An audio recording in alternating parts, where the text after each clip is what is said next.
Bonjour, c'est Jules Lavie pour Code Source, le podcast d'actualité du Parisien.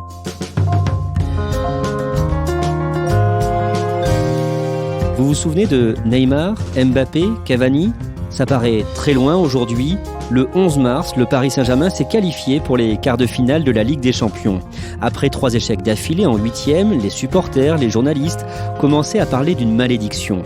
Code Source raconte aujourd'hui comment le PSG a vaincu, ou presque, cette malédiction, avec 3 journalistes du service des sports du Parisien, Dominique Sévérac, Yves Leroy et Stéphane Bianchi.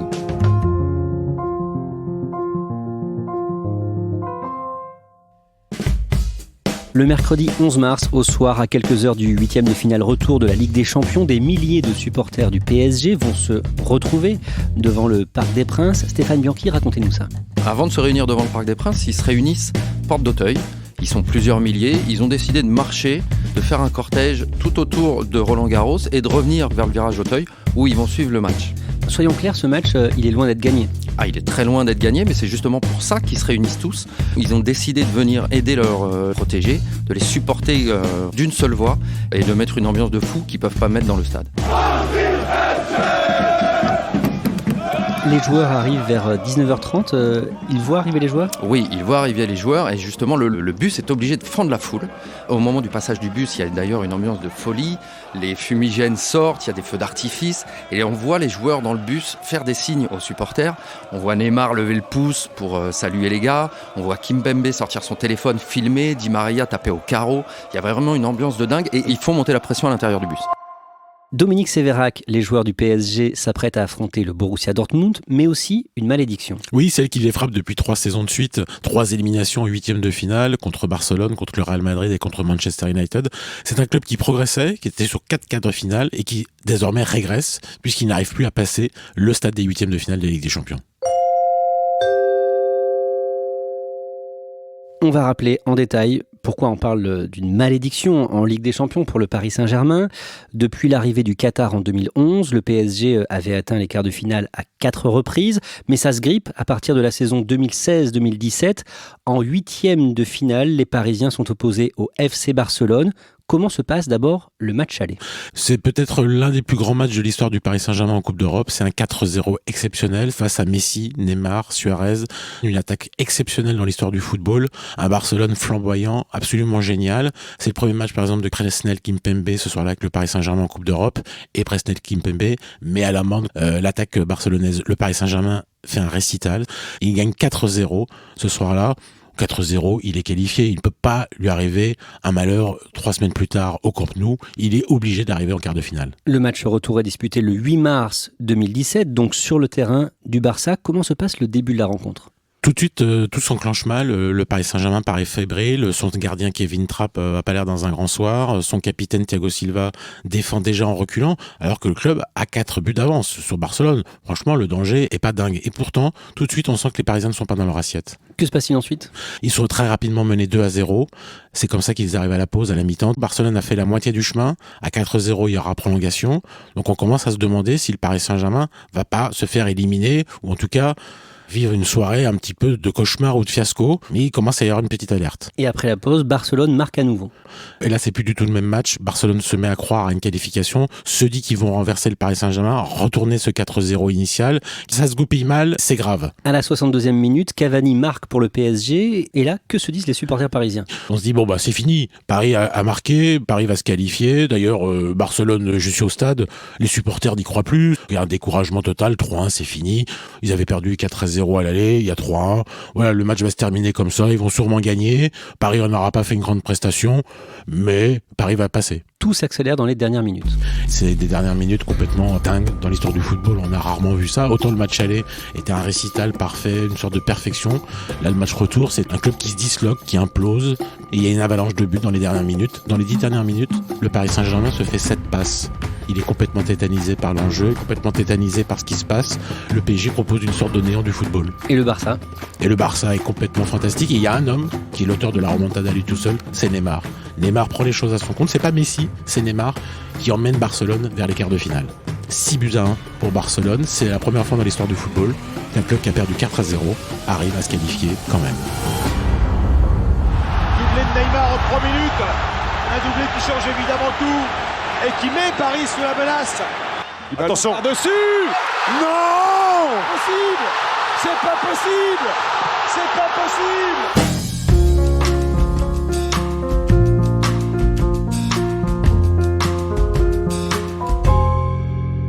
Yves Leroy, quelques mois plus tard, Neymar, qui a fait autant de mal aux Parisiens, est recruté par le PSG et un autre grand joueur arrive également, c'est Kylian Mbappé. Le PSG paye d'abord la clause de Neymar, 222 millions d'euros. Il y a eu des discussions l'été d'avant qui n'avaient pas abouti. Cette fois, le PSG emploie la manière forte pour pouvoir le recruter sans l'avis du FC Barcelone.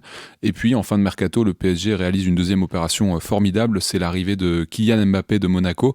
Une arrivée sous forme de prêt, mais avec une option d'achat obligatoire qui va porter à terme le transfert à 180 millions d'euros. Comme vous le savez, c'est un grand plaisir pour moi de rejoindre le Paris Saint-Germain. L'un des meilleurs clubs du monde qui souhaite devenir le meilleur. C'est surprenant parce qu'au printemps, on a l'impression que ce club ne peut plus intéresser personne puisqu'il s'est ridiculisé aux yeux de l'Europe.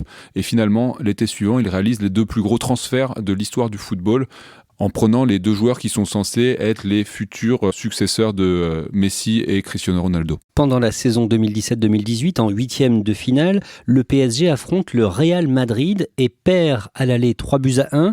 Dominique Sévérac, comment se passe le match retour ? Les espoirs sont encore permis. Une victoire 2-0 et vous êtes qualifié. Donc il y a une espèce de mobilisation, une espèce de slogan qui part comme ça à la fois sur les réseaux sociaux et de la part du club. Ensemble on va le faire, c'est-à-dire ensemble on va se qualifier. Tout le monde est censé mettre un maillot et mobiliser le Parc des Princes. Tout ça ne marche pas. Le Paris Saint-Germain s'écroule au match retour, perd 2-1. Cristiano Ronaldo est toujours Cristiano Ronaldo. Le PSG est toujours le PSG et il passe à la trappe. En mai 2018, un nouvel entraîneur est annoncé au PSG, Thomas Tuchel. Pourquoi lui ? C'est l'échec d'Unai Emery d'abord qu'on sanctionne, 2 ans de présence, de 8e de finale, après encore une fois une période où le Paris Saint-Germain avait aligné 4 quarts de finale. Le Qatar est le propriétaire du club et décide qu'il faut en finir avec l'expérience Unai Emery. Et dans l'entourage de l'émir, comme ça, il y a un tuyau qui arrive. L'ancien entraîneur de Dortmund, Thomas Tuchel, qui est actuellement en année sabbatique, c'est un peu le disciple de Guardiola, considéré comme le plus grand entraîneur du monde. Et il est jeune, il est performant, il est tactiquement au point. On devrait essayer Thomas Tuchel. Et donc évidemment, langue est prise avec Thomas Tuchel qui accepte de venir diriger le Paris Saint-Germain. Au printemps dernier, pendant la saison 2018-2019, le Paris Saint-Germain trouve sur sa route Manchester United en 8e de finale. Et là, tout le monde se dit que c'est possible.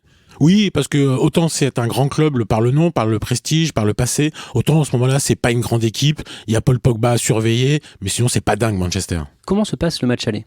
Comme dans un rêve, le Paris Saint-Germain gagne 2-0. Pourtant, il est privé de Neymar qui est blessé, de Cavani qui est blessé. Donc c'est un peu des seconds couteaux qui les remplacent. Il y a quand même Mbappé, il y a quand même Di Maria. Et là, le Paris Saint-Germain montre sa supériorité naturelle sur Manchester et s'impose 2-0 à Old Trafford. Yves Leroy, là, le PSG peut vraiment croire en ses chances. Racontez-nous le match retour. Eh bien, une nouvelle fois, le PSG va perdre ses moyens. On sent passer les fantômes de la remontada, puisque d'entrée de match, le PSG concède un but. Et puis, les choses vont mal se dérouler, sauf que le PSG est qualifié jusque dans les derniers instants, puisque même une défaite 2-1 le qualifie. Et là, on va de nouveau basculer dans l'invraisemblable. Dernière minute de jeu, il y a une frappe un peu lointaine qui touche le bras de Presnel Kimpembe, qui a sauté d'une manière assez peu naturelle, ou en tout cas, c'est ce que va juger l'arbitre après avoir visionné la vidéo. Penalty, Manchester United marque un 3e but, le PSG est éliminé. Ah, c'est fini. C'est fini. Qui pouvait raisonnablement imaginer un comeback de Manchester United, un Manchester United totalement remanié, le désarroi sur le visage d'André Di Maria. Que se disent les supporters à ce moment-là ? Là, les supporters basculent dans la colère. Il y a beaucoup d'émotions dans le stade. Il y a de la tristesse, évidemment, le sentiment de dégoût que le PSG n'y arrivera jamais. Et il y a aussi des manifestations violentes à l'extérieur du stade et quelques supporters qui tentent de rentrer dans le parking, mais c'est assez vite calmé. En revanche, dans les jours suivants, pour essayer de calmer cette colère, le PSG va organiser un entraînement au Parc des Princes, laisser venir les supporters. Et là, ça va être un déchaînement d'insultes, de violences verbales, d'agressivité. Ça marquera une rupture entre l'équipe et les supporters, même si ensuite les deux parties réussiront un peu à se rabibocher ou du moins à ne pas conserver un fossé. Dominique Sévérac, est-ce que des mesures sont prises après ces échecs à répétition ? Il y a toujours quelqu'un qui paye les pots cassés au Paris Saint-Germain. Cette fois-ci, c'est Antero Henrique, le directeur sportif, qui est évincé. Et c'est le retour au club de Leonardo. Leonardo, c'est l'architecte du PSG Qatar entre 2011 et 2013. C'est lui qui façonne l'équipe du Paris Saint-Germain et c'est lui qui avait réussi à amener des Marco Verratti, des Zlatan Ibrahimovic, des Edinson Cavani. On demande à Leonardo, qui est à l'AC Milan, de revenir au Paris Saint-Germain pour refaire ça de manière plus autoritaire. Il est là pour incarner la fermeté. C'est le changement le plus spectaculaire. On garde l'entraîneur, on garde le président, on garde Neymar, on garde Mbappé, mais on fait venir un nouveau dirigeant. Pendant le mercato d'été, le Brésilien Neymar est donné partant. Yves Leroy, on pense qu'il va rentrer au Barça ? C'est surtout lui qui souhaite retourner au Barça. Il dit qu'il se sent triste à Paris. Il reste sur 2 saisons gâchées par des blessures, sur des problèmes extrasportifs, puisqu'il est accusé de viol, des accusations qui seront finalement levées. Et voilà, il en a marre, il veut partir. Il dit qu'il se sent mal à Paris et donc il tente de rejoindre Barcelone et ça échouera parce que Barcelone n'a pas les moyens d'acheter Neymar et le PSG n'a pas vraiment le souhait de le vendre non plus, donc demande une somme très importante. Cette saison, le PSG joue très bien au début de la Ligue des Champions dans la phase de poule en écrasant les Turcs de Galatasaray et les Belges de Bruges. Face au Real Madrid, ce sera une victoire 3-0 en septembre, puis un match nul 2-2 en novembre. À l'issue de cette première partie de la compétition, Dominique Sévérac, est-ce que le PSG est en confiance ? Oui, le PSG réalise une très belle phase de poule, mais ça lui arrive assez souvent. Souvent, le Paris Saint-Germain, les 6 premiers mois de compétition, arrive très confiant, sort premier de sa poule, mais on sait que la malédiction, elle n'est pas là pour le Paris Saint-Germain. La difficulté, c'est quand arrivent les matchs irrespirables, ces matchs à élimination directe, quand arrive février, avec les 8e de finale. Le 1er février, pendant un match contre Montpellier, match de championnat, Neymar se blesse, c'est grave ? C'est une blessure aux côtes, il se fissure les côtes en tombant contre Montpellier dans un choc avec Souquet, un défenseur montpelliérain. Bon, on se dit que c'est pas bien grave, on pense que ça va durer une semaine, 10 jours, 15 jours, mais qu'il va pouvoir être aligné à Dortmund. Le même soir, Kylian Mbappé est sorti par l'entraîneur Thomas Tuchel pendant la rencontre et il montre son agacement. Ah oui, il le montre et il fait en sorte que ça se voit. C'est-à-dire que c'est pas simplement qu'il balance une bouteille et qu'il retourne sur le banc. Il cherche à rejoindre les vestiaires. D'abord, Thomas Tuchel le rejoint et Kylian Mbappé va chercher à s'enfuir de Thomas Tuchel qui essaie de lui expliquer. C'est filmé, bien sûr.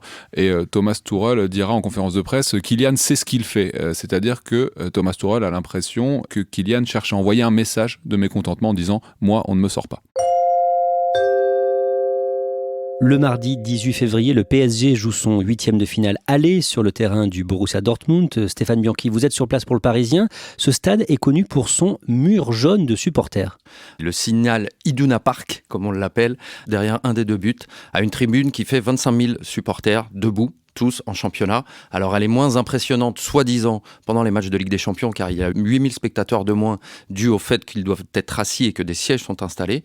Mais malgré tout, ça reste quelque chose d'ahurissant. Ça fait un bruit du tonnerre et ils encouragent leur équipe du début jusqu'à la fin.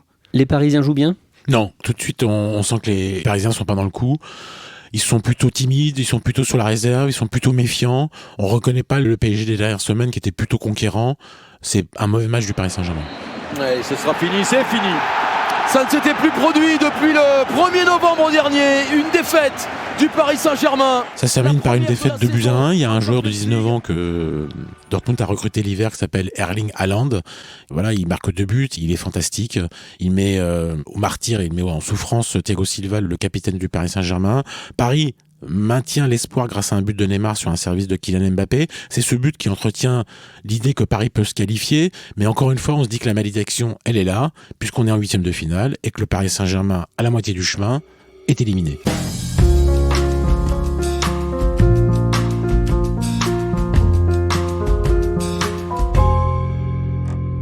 Juste après le match, Stéphane Bianchi, Neymar prend la parole devant les journalistes. De manière totalement ahurissante, inattendue, il révèle devant les micros qu'il n'a pas joué les 4 derniers matchs contre sa volonté, qu'en somme, il a été mis sous cloche par le club qui a refusé de le faire jouer. Il y a eu une espèce de communication totalement paradoxale entre ce qu'a révélé le club et ce qu'a révélé le joueur. C'était incroyable. C'est-à-dire que lui se disait prêt malgré sa blessure dont on parlait ? Oui, lui s'est dit prêt. Il regrette même officiellement devant les micros de ne pas avoir joué. Il explique son mauvais match en disant qu'il n'avait pas de rythme parce que le club avait refusé de le faire jouer. Que se disent les supporters du PSG après ce match aller ? La peur de la malédiction qui revient. Cette équipe a fait une campagne jusqu'ici quasi parfaite, et là, elle perd tous ses moyens d'un seul coup. Elle est méconnaissable. On parle d'envie, de jeu, etc. Elle a tout abandonné ce jour-là. On rentre dans 3 semaines assez bizarres où le Paris Saint-Germain a perdu 2-1, ce qui est une courte défaite. Vraiment, toutes les chances de qualification sont encore là. Et pourtant, le Paris Saint-Germain offre le spectacle de sa propre incapacité. Vous avez Neymar qui dit « je pouvais jouer, on m'a empêché de jouer ». Vous avez l'entraîneur qui dit « je trouve que mes joueurs, ils ont peur quand arrive la Ligue des Champions ». Donc il avoue que ses joueurs sont pas capables de jouer un match de Ligue des Champions. Dans cette séquence, il y a aussi l'anniversaire de Mauro Icardi, Edinson Cavani, Aurélien Di Maria qui se répandent sur les réseaux sociaux où on les voit, les joueurs torse nu, très contents. On est 2 jours après la défaite contre Dortmund. Là, les supporters se disent « non mais ils perdent » et en plus, ils s'affichent heureux. Yves Leroy, des supporters mécontents qui vont l'exprimer au cours d'un match de championnat. Oui, le match contre Bordeaux qui arrive le week-end juste après donc la défaite et l'anniversaire. Et là, il y a un rappel à l'ordre des supporters au travers quelques banderoles sporadiques, notamment une qui fait référence aux anciens du club et aux actuels, en invitant notamment Neymar et Mbappé à porter leurs couilles. Voilà, on sent qu'il va falloir une autre attitude au match retour, sous peine de retomber dans l'après-Manchester United. À l'approche du match retour du mercredi 11 mars, l'actualité est dominée par l'épidémie de coronavirus. Oui, à tous ces petits problèmes internes s'ajoute un problème pour lequel le PSG ne peut rien, c'est l'épidémie de coronavirus, et ce qui était craint depuis quelques jours se matérialise. Le lundi, en réponse aux consignes des autorités qui interdisent les rassemblements de plus de 1000 personnes, le PSG voit son match décrété à huis clos, c'est-à-dire qu'il n'y aura personne au Parc des Princes, en tout cas pas de supporters. Jouer sans ses supporters, c'est forcément un coup dur. Bien sûr, c'est un des avantages. Dortmund a pu jouer avec les siens, le PSG comptait sur le soutien de ses fans et notamment des ultras pour renverser la vapeur, et ce ne sera pas possible. Le même jour, le 9 mars, Dominique Sévérac, on apprend que l'un des attaquants stars du PSG, Mbappé, est malade. La veille, il y avait une journée off décrétée par Thomas Tuchel, l'entraîneur. Reprise de l'entraînement le lundi. Kylian Mbappé n'est pas là, c'est le seul absent majeur. Nous, on se renseigne aux Parisiens et on apprend que le champion du monde est victime d'une angine. À 48 heures d'un match, ça se complique. Et il n'est pas le seul à être incertain. Oui, il y a 2 joueurs suspendus, bon ça on le sait depuis le match aller, Thomas Meunier et Marco Verratti, et le capitaine Thiago Silva est handicapé par une blessure à la jambe depuis le match contre Bordeaux, celui de la banderole, et on ne sait pas s'il va pouvoir jouer. Lui entame une course contre la montre qu'il va finir par perdre puisqu'il ne sera pas dans le groupe. On en vient au jour J, le mercredi 11 mars. Le coup d'envoi est donné dans un Parc des Princes presque vide. Yves Leroy, Dominique Sévérac, vous êtes à la rédaction. Il y a qui dans le stade ? L'UEFA, le Paris Saint-Germain n'ont pas autorisé les journalistes à entrer dans le stade, en tout cas les non-détenteurs de droit. L'ambiance dans le stade, elle est lunaire, hein, puisqu'on est dans un parc vide. Le parc, c'est un des plus beaux stades d'Europe. La sonorisation fantastique. C'est vraiment un stade où les gens, les joueurs, les acteurs, tout le monde aime venir. Et donc, on entend tout. Nous, devant la télévision, on entend tout. Les joueurs parlent en français, les joueurs s'invectivent, les joueurs se donnent des consignes, les joueurs se parlent tout le temps, en fait, en permanence. Le bruit du ballon, le cuir sur la chaussure, c'est des choses qu'on n'entend pas d'habitude. C'est une expérience à vivre très bizarre, quoi, très différente de votre approche du football habituel. Et est-ce qu'on entend les supporters qui, eux, sont à l'extérieur du Parc des Princes ? Ah, complètement. Depuis la télévision, on entend très très bien que les supporters font du bruit à l'extérieur. Stéphane Bianchi, vous êtes donc avec eux, près du Parc des Princes. Décrivez-nous l'ambiance. Une ambiance complètement folle. On sent qu'il y a beaucoup d'espoir, mais qu'il y a aussi un peu de doute. Malgré tout, ce doute resserre les liens. Les supporters chantent d'une seule voix. Dès que le coup d'envoi est donné, très vite, la rumeur se répand qu'on les entend à l'intérieur du stade. Et donc là, il y a une effervescence qui monte. Ils ont redoublé, le ton est monté, c'était incroyable. Comment ils suivent le match à ce moment-là ? Ils ont tous prévu de suivre sur leur téléphone, sur le site du diffuseur, RMC Sport, sauf qu'il y a un petit souci, c'est qu'avec tant de monde au mètre carré, le réseau est très très capricieux.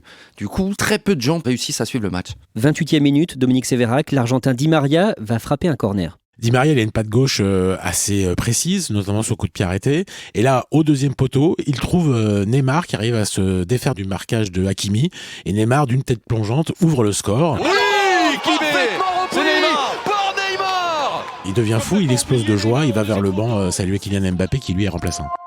Stéphane, comment réagissent les supporters ? Alors, il est difficile de savoir combien de temps après le but, en réalité, les supporters ont réagi. Ce qui est sûr, c'est que ça a un peu l'effet d'une vague. C'est-à-dire que ça monte et ça se propage dans toute la foule. On entend les cris d'un seul coup, les acclamations, ça saute dans tous les coins. Les fumigènes, très nombreux, redoublent. Il y a les feux d'artifice, les pétards, ça crie dans tous les sens. Les verres de bière volent au-dessus des têtes. Les drapeaux s'agitent, c'est magnifique. Dominique, que se passe-t-il ensuite dans cette première mi-temps ?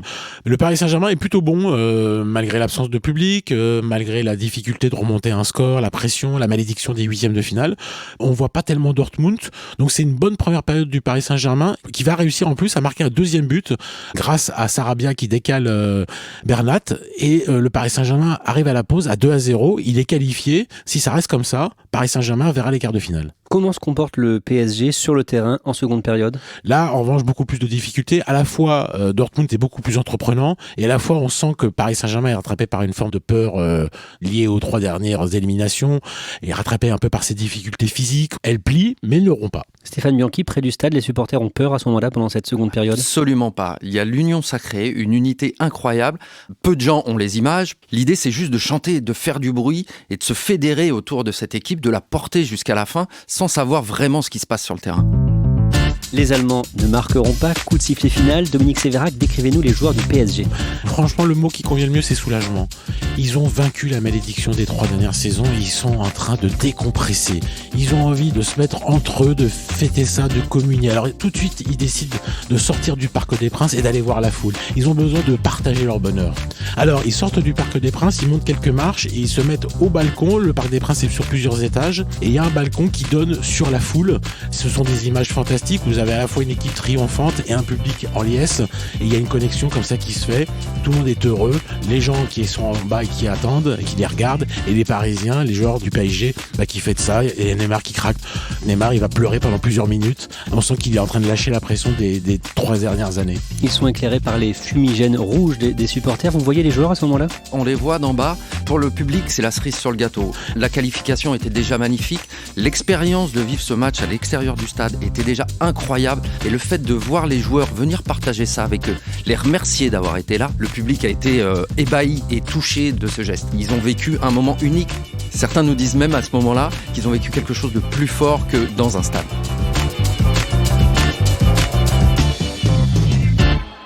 C'est la fin de la malédiction dont on parlait ? C'est sans doute la fin de la malédiction, c'est un nouveau départ.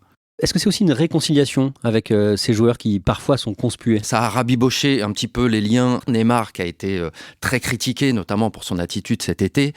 Là, on est obligé de l'aimer. Il nous a fait du mal, il nous a fait la misère cet été. Mais là, on ne peut pas ne pas l'aimer. Le président des Ultras, Romain Mabi, qui nous a accordé une interview, expliquait que les Ultras et les joueurs avaient besoin de ce moment pour effacer les 3 dernières années avec beaucoup de moments difficiles. Il disait aussi que la fête n'aurait pas été de cette ampleur sans ces moments difficiles passés ensemble et sans ce huis clos qui a ajouté une atmosphère aussi particulière. Dominique Sévérac, ce match et cette victoire, ça peut donner quelque chose de nouveau au PSG. On parlait beaucoup de la peur de gagner, ça peut vraiment enclencher quelque chose ? Je crois vraiment qu'on est sur un déclic. C'est l'histoire d'un club qui a renversé toutes les contrariétés qui étaient sur son chemin. Il était à huis clos, il en a fait une force. Il était sans Kylian Mbappé, il l'a transformé avec des Sarabia, avec des Gay, avec des joueurs de devoir. Donc franchement, là, pour une fois, tout ce qui se passait de mal, il a réussi à le transformer en chose positive. Donc il s'est passé quelque chose, le PSG a tourné la page, le PSG désormais peut voir devant.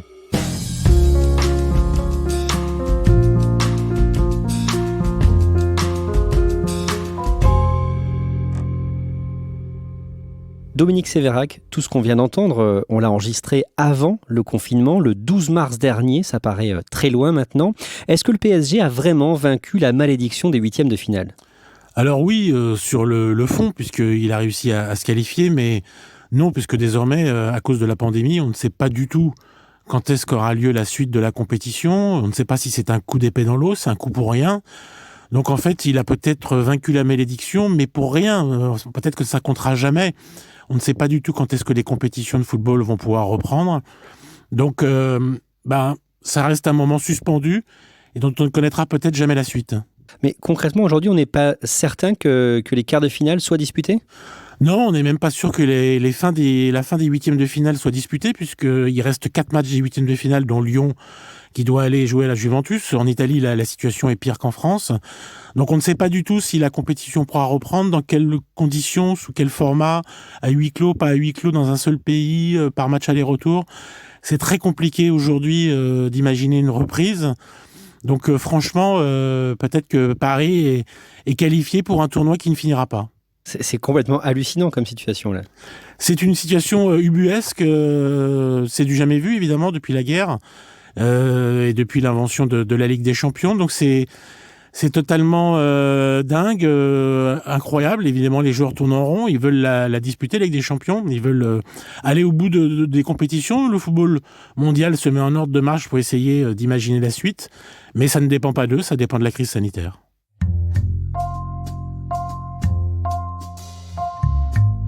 Merci à Dominique Sévérac, Yves Leroy et Stéphane Bianchi. Code Source est le podcast d'actualité du Parisien, disponible chaque soir du lundi au vendredi.